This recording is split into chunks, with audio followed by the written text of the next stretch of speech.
ابو سعید خدری رضی اللہ تعالیٰ عنہ روایت فرماتے ہیں، مسلم شریف میں ہے، صحیح.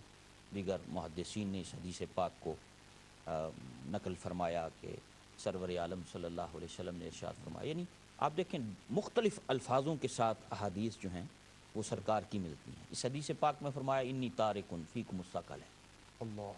دو بڑی بھاری قیمتی نفیس چیزیں تم میں چھوڑ کر جا رہا. یعنی ان کی جو عظمت ہے ان کو ثقلین کہہ کے ظاہر فرمایا، یعنی ان کو ہلکا نہ سمجھنا. ثقل بڑی نفیس بڑی قیمتی نفیس اور عمدہ، قیمتی عمدہ چیزیں ہیں. ہاں اہمیت کی حامل، یعنی دو چیزیں سرکار فرما رہے ہیں، میں اپنے پیچھے دو چیزیں چھوڑ کر جا رہا ہوں. ٹھیک ہے.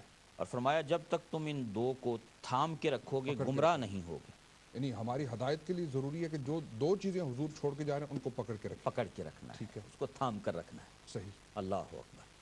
اور سرور عالم صلی اللہ علیہ وسلم نے ان دو چیزوں کے بارے میں یہ بھی ارشاد فرمایا کہ یہ دونوں قیامت تک آپس میں اکٹھی رہیں گی. اچھا، دو چیزیں ہیں اور دونوں اکٹھی آپس میں وابستہ رہیں گی اور قیامت تک اور حوض کوثر تک میرے پاس یہ پہنچنے تک آپس میں ساتھ رہیں گی. اللہ اکبر. جدا نہیں ہوگی، ہیں بھی بڑی قیمتی، صحیح. جدا بھی نہیں ہوں گی، حوض کوثر تک میرے پاس پہنچنے تک یہ ساتھ ساتھ رہیں گی. صحیح. صحیح. اور فرمایا لوگوں اگر تم نے ان دونوں کو تھام کر رکھا تو تم گمراہ نہیں ہو، ہدایت پر رہو. یعنی وہ جو ہم ہر روز دعا کرتے ہیں اہدنا الصراط المستقیم، مستقیم. اللہ ہمیں صراط مستقیم پہ رکھنا. تو اگر ہم صراط مستقیم پہ رہنا چاہتے ہیں تو ان دو چیزوں سے تمسک بڑا ضروری ہے. بڑا ضروری، ان سے نسبت بڑی ضروری ہے. وہ نبی پاک صلی اللہ علیہ وسلم نے ارشاد فرمایا اس حدیث پاک میں، اللہ کتاب اللہ و اطرتی اہل بیت. سبحان اللہ. وہ ایک اللہ کی کتاب ہے، ایک میری اطرت میری اہل بیت. یعنی ایک اللہ کی کتاب قرآن مقدس، قرآن عزیز، اور دوسرا حضور علیہ السلام کی اہل بیت، حضور علیہ السلام کا خاندان، حضور علیہ السلام کے ڈیسینڈنٹس، حضور علیہ السلام کی فیملی. بے شک. اور دوسری حدیث پاک میں سنت کا لفظ بھی ہے کہ ایک میری سنت ہے، ایک میری اہل بیت. ٹھیک ہے.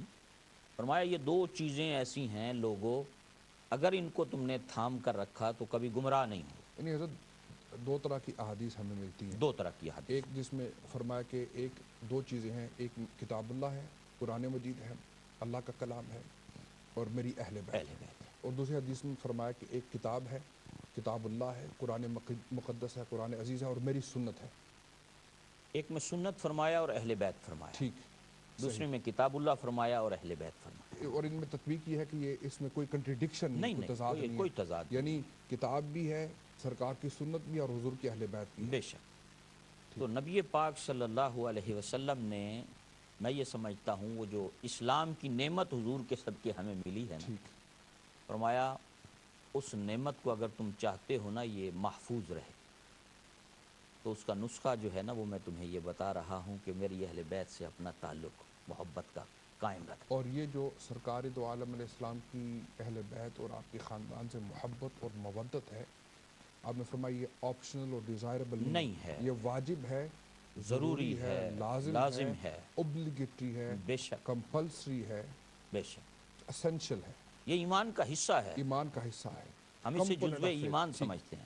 اور بلکہ میں یہاں یہ بات بھی ساتھ عرض کرنا چاہوں گا کہ آج لوگوں نے آج بہت سے معاملات میں افراط اور تفریط ہمارے درمیان بھی لوگوں کے اندر آ گئی. کچھ لوگوں نے تو اہل بیت رسول صلی اللہ علیہ وسلم کی محبت کو لے لیا اور صحابہ کرام کی محبت کو چھوڑ دیا، اور کچھ لوگوں نے صحابہ کرام کی محبت کو لے لیا اور اہل بیت کی محبت کو چھوڑ دیا.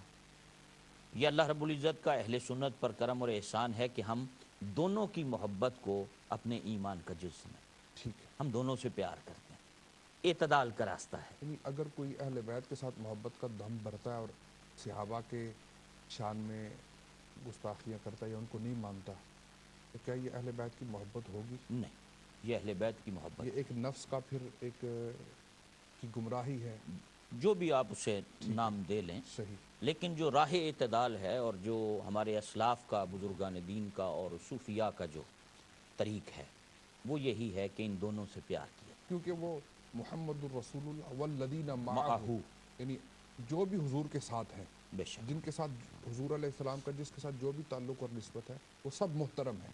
بے شک، خواہ وہ حضور علیہ السلام کے ازواج ہوں، حضور علیہ السلام کا خاندان ہو، یا حضور علیہ السلام کے اصحاب ہوں، تو سب ہی محترم ہیں کیونکہ سب کی نسبت اور تعلق حضور تاجدار کائنات صلی اللہ علیہ وسلم کے ساتھ ہے. دیکھیں ہمارے ہاں ہم صوفیاء کے ماننے والے لوگ ہیں ہمارے ہاں تو کسی بھی شے کی نسبت سرور عالم صلی اللہ علیہ وسلم کی ذات سے ہو جائے تو ہم اسے قدر کی نگاہ سے دیکھتے ہیں، ٹھیک کسی بھی شے کی. اور یہ قرآن مجید فرقان حمید نے جس طرح کہا ان الصفا والمروۃ من شعائر اللہ، کہ ایک اللہ کی نیک بندی کے قدموں سے اس جگہ کو نسبت ہے تو وہ بھی رب کی نشانیاں بن گئی. ہم تو اس کی بھی تعظیم کرتے ہیں، ادب کرتے ہیں، احترام کرتے ہیں. سبحان اللہ. چہ جائے کہ وہ نفوس قدسیہ جن کی رگوں میں مصطفیٰ کریم علیہ السلام کا خون دوڑ رہا ہے، جنہیں سرور عالم صلی اللہ علیہ وسلم اور جنہیں حضور کریم علیہ السلام کی گود میں پرورش پانے کا شرف حاصل ہوا، اور وہ خاص لوگ جن پر براہ راست انوار رسالت برسا کرتے تھے. اور جب وہ حضور کے گھر میں اور تاجدار کائنات صلی اللہ علیہ وسلم کے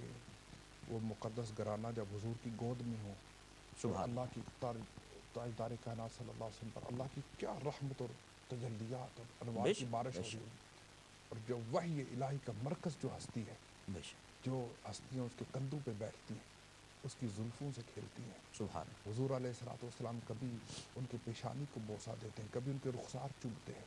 سرکار